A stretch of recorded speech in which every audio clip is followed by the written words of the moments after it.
আসসালামু আলাইকুম এভরিওয়ান। ছাদ বাগান এবং ব্যালকনি বাগান সম্পর্কে সকল ধরনের ভিডিও পেতে আমার চ্যানেলটি সাবস্ক্রাইব করে রাখুন। যদি ভালো লাগে তাহলে লাইক, কমেন্ট অ্যান্ড শেয়ার করবেন।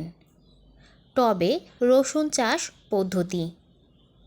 শহরে ছাদ কৃষির জনপ্রিয়তা এখন আকাশচুম্বী, তাই এরই পরিপ্রেক্ষিতে আমরা আলোচনা করব ছাদ বা ব্যালকনির টবে রসুন চাষ পদ্ধতি নিয়ে। চাষের সময় অক্টোবরের মাঝামাঝি সময় থেকে নভেম্বরের প্রথম সপ্তাহ আদর্শ সময়। বছরের অন্যান্য সময়েও ঘরোয়াভাবে রসুন চাষ করতে পারবেন। টব ও মাটি তৈরি।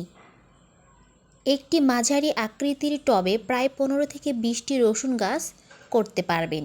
জৈব পদার্থ সমৃদ্ধ ঝুরঝুরে মাটিতে রসুন ভালো হয় এবং সেই সাথে প্রয়োজন উষ্ণ এবং আর্দ্র জলবায়ু। বীজ তৈরি। রসুনের শুষ্ক কন্দের কোয়া থেকে রসুন গাছ হয়। বড় সাইজের রসুনের প্রতিটি কোয়া টবের মাটিতে গর্ত করে রসুনের মুখটা অর্ধেক প্রবেশ করাতে হবে। সেচ ব্যবস্থা।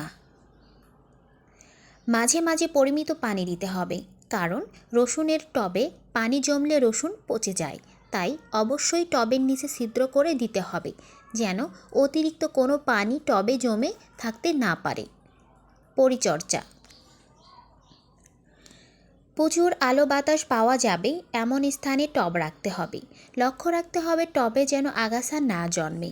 যদি আগাছা জন্মে তাহলে সাবধানতার সাথে আগাছা তুলে ফেলতে হবে, যেন রসুনের গাছে কোনোভাবে আঘাত না লাগে। পুষ্টির জন্য গোবর সার বা কম্পোস্ট সার দিতে পারবেন। রসুন সংগ্রহ। 1 সপ্তাহ পর রসুনের চারা দেখতে পারবেন। পাতা বাদামি রং হয়ে এলে বুঝতে হবে রসুন তোলার সময় হয়েছে। এরপর তা ছায়াতে 2 থেকে 3 দিন রেখে দিলে খাওয়ার উপযোগী হয়ে যাবে।